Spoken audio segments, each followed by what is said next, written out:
So it was a normal flight day. We were going out to repunch currency for landing at the ship in the evening. There was nothing crazy about it. I took off, and as I was climbing away from the deck, I put my gear up, realized I had a gear malfunction, so I immediately pulled the power back, slowed the aircraft down so I wouldn't overspeed the landing gear, and then went just above the ship at about 2,000 feet and started talking to Paddles, who is another jet pilot in the tower that controls us when we land. They're also up there if we have a problem.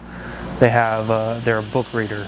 They help us walk through the situation since we're a single piloted aircraft. For a while I flew by the ship, did an approach at 300 feet so he could see my landing gear and give me an idea of what was going on, and determined that my nose gear did not come back down. At this point it's time to figure out how do I get the jet back on the deck safely with only 3 landing gear.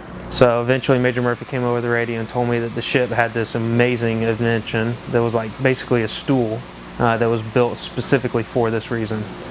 The ship has a lighting system on what we call spot 7 that we use to land at an exact spot every time.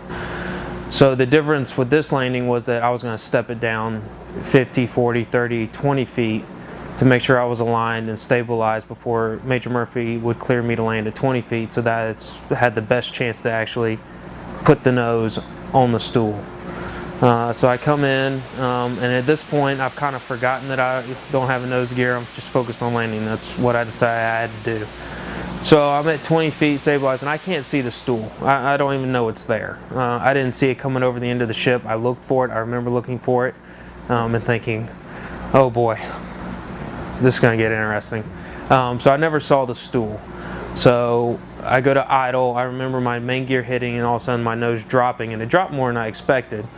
But at that point, I was along for the ride. I don't remember feeling it bounce like it did on the videotape. I remember feeling it just kind of hit, and that was it. But then I had to sit there for a minute and remember how to shut the jet off and everything. It was pretty big relief. I didn't realize how much I was shaking until I got out of the aircraft. The most interesting part, looking back at the video and watching the video, was I didn't realize that nobody was on the flight deck when I came over to land in case something went wrong, went bad. That was neat, having everyone come out and congratulating me and stuff. It was a little overwhelming at first. For a moment I just wanted to catch my breath. We pride ourselves at landing on the ship perfectly like this, in the same spot every time, and doing the same thing over and over again.